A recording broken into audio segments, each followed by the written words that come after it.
Om Shanti. Om Shanti. TV बंद करो। आज की मुरली है 13/12/24, 13 दिसंबर 2024 के साकार बाप दादा की महावाक्य है। बाप दादा बोले, मीठे बच्चे, अपने लक्ष्य और लक्ष्य दाता बाप को याद करो तो देवी गुण आ जाएंगे। किसी को दुख देना, गिलानी करना, यह सब आसुरी लक्षण है। बाबा बोले, मीठे बच्चे, अपने लक्ष्य, जो हमारा लक्ष्य है, और लक्ष्य दाता बाप को याद करो तो देवी गुण आ जाएंगे। किसी को दुख देना, गिलानी करना, यह सब आसुरी लक्षण है। पर्सन है, बाप का तुम बच्चों से बहुत ऊंचा प्यार है, उसकी निशानी क्या है?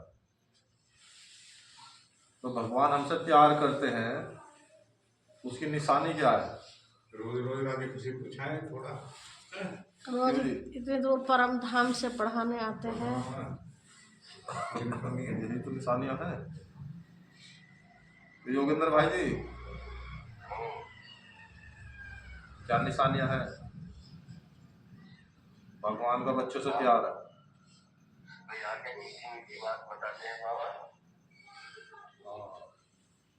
तो शिक्षा देना ही ये प्यार है। भगवान का आना, शिक्षा देना। हम तो भटक रहे थे, हमें पता ही नहीं था। उस भटकन से बेतरनी नदी से हमें पार ले जा रहे हैं, नाव में बैठा लिया एक हमें, एक तरीके से ये शिक्षाओं रूपी नाव है, इसमें पार ले जा रहे हैं हमें बैठा के। और जगवती माता का नहीं मिला आज तो चलो मिलने का ही नहीं, इनकमिंग खत्म।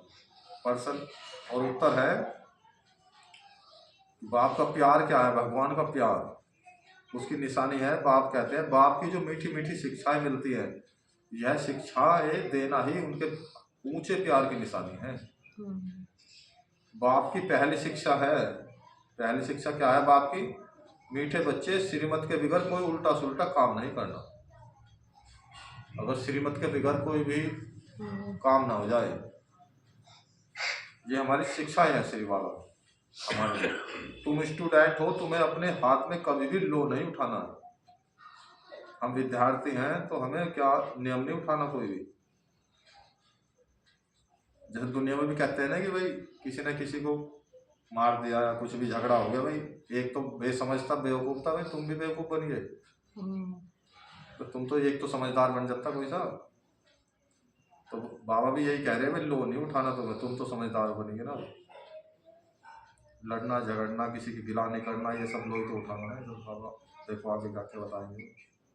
लो नहीं उठाना, तुम अपने मुख से सदैव रतन निकालो, पत्थर नहीं। ओम शांति।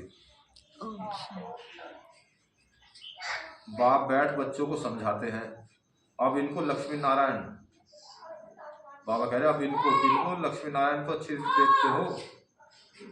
ये चित्र तो हमें दिखाई दे रहे हैं अच्छी तरीके से लक्ष्मी नारायण के।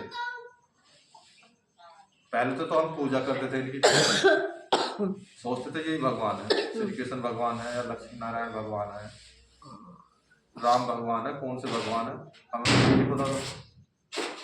अब स्पष्ट हो गया ना तो सभी को,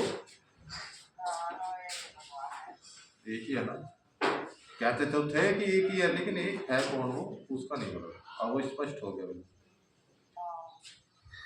अब कहते हैं बाबा, यह है एम ऑब्जेक्ट, जो लक्ष्मी नारायण है, ये हमारा मुख्य उद्देश्य है। अर्थात बाबा कह रहे तुम इस घराने के थे। कितना रात दिन का फर्क है। अब हमें पता चल गया हम तो इन घराने के ही थे। ये तो हमारा कुल, देव देवता कुल के तो हम थे सभी। अब जन्म लेते लेते सब आप दूर दूर हो गए, अब सब उसी कुल में आप इकट्ठे हो रहे। तो बाबा कह रहे यह है एम ऑब्जेक्ट, अर्थात तुम इस घराने के थे। कितना रात दिन का फर्क है, इसलिए घड़ी घड़ी इनको देखना है, इनको यानी कि लक्ष्मी नारायण अपना उद्देश्य देखना कि ये ऐसे थे, हम इस घराने के थे, हमको ऐसा बनना है। इन्हों की महिमा तो अच्छी रीति जानते हो, लक्ष्मी नारायण की महिमा तो सभी जानते हैं। यह पॉकेट में रखने से ही खुशी रहेगी। अगर हमारे पॉकेट में हो, ये पास में पर्स में हो इनका चित्र लक्ष्मी नारायण का, तो लक्ष्मी नारायण का बैज भी लगा हुआ होता है, तो उससे भी बाबा बैच के ऊपर भी बता देते हैं कभी कभी। यह पॉकेट में रखने से ही खुशी रहेगी, अंदर में दुविधा जो रहती है वह नहीं रहनी चाहिए। बाबा कह रहे अंदर में कोई दुविधा है अगर किसी के, तो वो रहनी नहीं चाहिए। दुविधा खत्म हो जानी चाहिए हमारी चिंतन से। बाप इतनी हमें शिक्षाएं दे रहे हैं, शिक्षाओं से कोई भी अगर दुविधा है तो बाबा कह रहे रहनी नहीं चाहिए। इसको देही अभिमान कहा जाता है। देही अभिमानी हो, इन लक्ष्मी नारायण को देखोगे तो समझेंगे हम ऐसे बन रहे हैं। अगर हम आत्म अभिमानी होकर देखें चित्र को लक्ष्मी नारायण के, तो हम देखेंगे कि हम ऐसे बन रहे हैं, तो जरूर इनको देखना पड़ेगा। एम ऑब्जेक्ट तो सभी देखते हैं ना। कोई डॉक्टर बनने वाला होगा तो देखेगा डॉक्टर के चित्र को, या डॉक्टर को सामने दिखाई दिया तो समझेगा कि भैया मुझे भी तो डॉक्टर ही बनना है। कोई इंजीनियर बनने वाला होगा तो इंजीनियर का चित्र देखेगा तो मुझे ऐसा बनना है। बाप समझाते हैं तुमको ऐसा बनना है। अब बाबा हमें समझा रहे चित्र दिखा के लक्ष्मी नारायण का कि ऐसा बनना है। मध्याजी भाव इनको देखो, याद करो। दृष्टांत बताते हैं ना, उसने सोचा मैं भैंस हूं तो वह अपने को भैंस ही समझने लगा। बाबा कहते उदाहरण दे रहे कि कोई सोच रहा मैं भैंस हूं तो सोचा भैंस ही हूँ। सोच बदल गई ना, सोच बदल गई। जैसे दिखाते हैं कोई शेर का बच्चा था और वो छोटा सा बिछड़ गया शेरनी से, वो जाकर गिद्धड़ों में रहने लगा। वो छोटा सा, बहुत छोटा था, तो उन्होंने सोची मैं तो गिद्धड़ी हूँ। वो बड़ा भी हो गया काफी, लेकिन उसमें वो शेर वाली फीलिंग नहीं आई। वो सोचने लगा मैं गिद्धड़ वाली, क्योंकि उनके साथ ही पला बड़ा ना वो। गिद्धड़ की तरह पड़ा हाल है। तो ऐसे हम भी आत्माएं जो है अपने आप को देह शरीर समझने लगे, और इसी समाज में पले बड़े द्वापर कलयुग से जन्म लेते लेते लेते लेते हमारी शक्ति डाउन होगी। अब बाबा कह रहे अपने आप को देखो तुम किस घराने के थे। तुम जानते हो यह हमारा एम ऑब्जेक्ट है, ये लक्ष्मी नारायण।